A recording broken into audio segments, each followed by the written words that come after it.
Bonjour à toutes, bonjour à tous. Je suis Perle, votre médium. Cette capsule est dédiée à l'explication de ce que représentent, à mon sens, les relations de couple âme-sœur. C'est l'objet donc de la seconde capsule que je mets en ligne d'une trilogie. La troisième étant dédiée aux flammes jumelles, la première étant dédiée au couple dit traditionnel.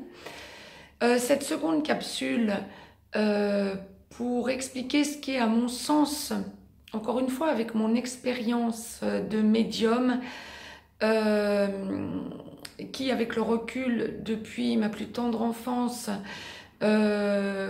régression, progression karmique, me permet d'essayer de tenter de vous faire y voir plus clair.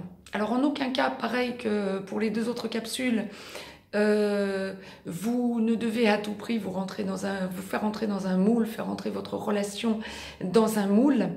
Par contre, je pense que ça peut vous ouvrir les yeux et vous expliquer un peu mieux votre relation de couple, si relation de couple âme-sœur il y a.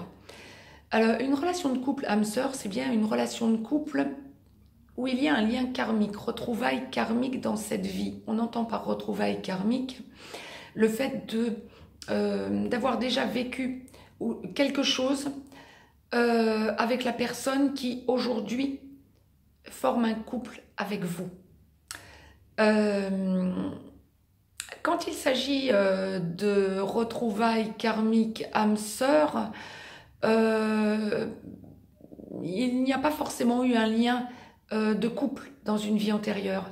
Ça a très bien pu être votre père, votre mère, votre frère, votre cousin, votre cousine, votre sœur, votre enfant, un ami cher, une amie chère, etc. Toutes les formes de relations karmiques âme-sœur qui se retrouvent dans cette vie, d'ailleurs ce qui a toujours été le cas, hein, dans toutes les vies que nous pouvons égrener, les uns comme les autres, n'oblige en rien à penser que vous avez déjà été en couple auparavant. Par contre, dans cette vie, puisque couple, bien sûr, on parle bien de retrouvailles âme-sœur. Ce qui vous le prouvera le mieux, c'est de repenser à l'instant où vous avez rencontré quelque part votre âme sœur, votre jumeau karmique avec lequel vous vivez ou avec lequel vous êtes en relation. Vous avez eu l'impression de déjà l'avoir vu. Vous avez eu l'impression de pratiquement savoir ce qu'il allait vous dire. Ou vous avez l'impression de revivre des situations que vous pensez avoir déjà vécues alors que ça n'est pas le cas et vous le savez.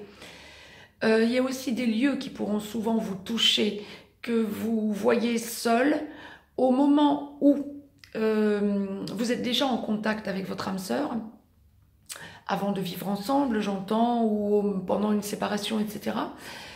Ou que vous voyez encore plus que des lieux que vous retrouvez ou que vous voyez pour la première fois en compagnie de votre âme sœur. En fait, il y a fort à parier que ces lieux ressemblent ou soient des lieux où vous avez déjà vécu avec votre âme sœur. Et c'est pour ça que l'au-delà vous envoie ce genre de synchronicité, pour vous renvoyer un petit peu à votre relation âme sœur. Alors généralement, ce sont des relations puissantes qui ne sont pas forcément faciles à mettre en place parce qu'il faut faire pas mal de concessions. Ce sont des relations qui vous permettent d'évoluer en parallèle, qui vous permettent de vous ouvrir l'esprit sur des passions, sur pas des hobbies, sur des passions qui vous permettent de vous élever spirituellement généralement, qui vous permettent de réfléchir et de vous élever spirituellement ou de vous aider à la force du poignet à vous élever spirituellement. Les relations âme-sœur sont des relations aussi bien hétérosexuelles qu'homosexuelles. Ça peut être pour une tranche de vie, mais généralement quand on s'est retrouvé, on est bien ensemble et on a besoin de s'élever, continuer à s'élever ensemble. Par contre, ce sont des relations où il y aura souvent des blocages, des remises à niveau, des besoins de faire le point.